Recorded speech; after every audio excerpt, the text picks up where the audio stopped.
तो कबीरदास जी के यश को धूमिल करने के लिए कुछ ब्राह्मणों ने एक रचना रची, मुड़ मुड़ा के कबीरदास जी के शिष्य बन करके पूरी काशी के सब आश्रमों में निमंत्रण दे आए।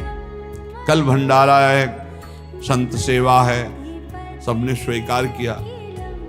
कबीरदास जी अपनी दिनचर्या करके निकले तो संत मंडली आने लगी। बोले कै बजे सेवा है? साधु सेवा। बोले कौन सी साधु सेवा? बोले कल आपके शिष्यजन निमंत्रण दे के आए, पूरी काशी के सब संत आ रहे हैं। कबीरदास जी ने कहा यहाँ तो एक की भी व्यवस्था नहीं, पूरी काशी के संत आ रहे हैं। अच्छा, समझ में आ रहा है, लीला बिहारी तुम लीला करना चाहते हो। गए अपना निकल गए गंगा किनारे, एक झाऊ के नीचे बैठकर अपने भजन ध्यान में मगन है। 11-12 बजे तो उन्होंने देखा संतों की मंडली काशी तो बहुत।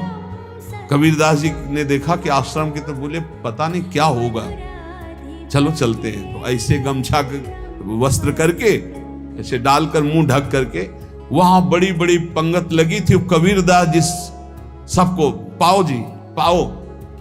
कबीरदास जी के रूप में स्वयं भगवान पाओ जी पाओ। कबीरदास जी ने कहा अच्छा, जब स्वामी परस रहे तो हम भी बैठ के पा ले। तो जब उसी पंगत में बैठ गए अपना कपड़ा ढक करके, और जब मोहरे की दक्षिणा दे रहे थे सब लोग कि वाह कबीरदास जी ने आज तो साधु से सबको। जब कबीरदास जी के सामने आए तो ऐसे मुंह ढके, बोले देखो जो मेरा होता है उसे मुंह छुपाना नहीं पड़ता, मुंह ढकला नहीं पड़ता। लो दक्षिणा, तुम भी दक्षिणा लो। कबीरदास जी को कबीरदास जी दक्षिणा दे रहे, वो कबीरदास जी है भगवान, और ये पाले वाले कबीरदास जी है भगवान के जन। कभी भगवान अपने अरे जमाने जोर लगा ले, कितना जोर लगाएगा, भक्त और भगवान का झंडा कभी न झुकने पाएगा।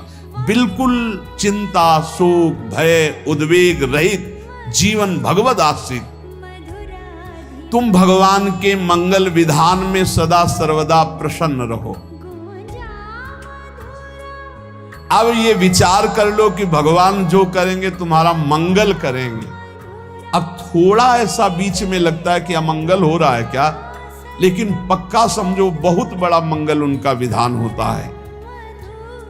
बहुत ही उत्तम मंगल होता है भगवान के शरणागत का। भगवान हमारे विचारों वाले नहीं है, हमारे विचार प्राकृतिक है, भगवान के विचार चिदानंदमय हैं। वो अपने विचार से हमारा मंगल करते हो, हम अपने विचार से मंगल चाहते हैं। भगवान के विचार से मंगल ही हमारा होगा, इसलिए कभी हमको चिंता शोक भय नहीं करना चाहिए।